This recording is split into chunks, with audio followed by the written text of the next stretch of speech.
80 ans que ces couloirs poussiéreux n'ont pas vu l'ombre d'un voyageur. Situé à une trentaine de mètres sous le quartier très chic de Mayfair, en plein cœur de Londres, les quais du métro de Downing Street ont été désaffectés au début des années 30, jugés à l'époque pas assez rentables. Mais un projet vient d'être lancé pour donner une deuxième vie à ces 400 mètres carrés d'espace inutilisé dans les entrailles du plus vieux métro du monde. Les stations abandonnées sont des environnements complexes et difficiles à appréhender.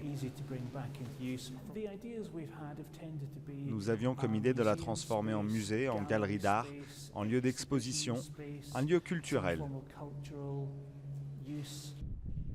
Certains évoquent même des idées plus inattendues, comme un lieu pour stocker du vin ou encore un musée sur les fantômes. Je pense que du moment qu'on a un retour sur investissement sous 5 ou 10 ans, nous serons tranquilles. Mais pour nous, vraiment, il s'agit davantage de déterminer le bon usage des lieux plutôt que générer des revenus. Mais l'ancienne station cache un autre secret.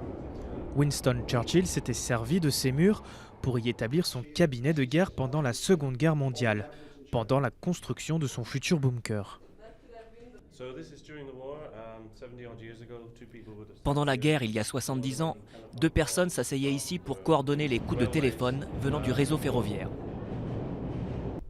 Les investisseurs potentiels sont prévenus. Pas question de toucher à ces reliques de l'histoire britannique, qui feront l'objet d'un réaménagement à part. Il faudra tout de même patienter 2 ans avant que les lieux ne rouvrent au public. En cas de réussite, Transport for London pourrait étendre l'expérience à 6 ou 7 autres stations abandonnées du réseau.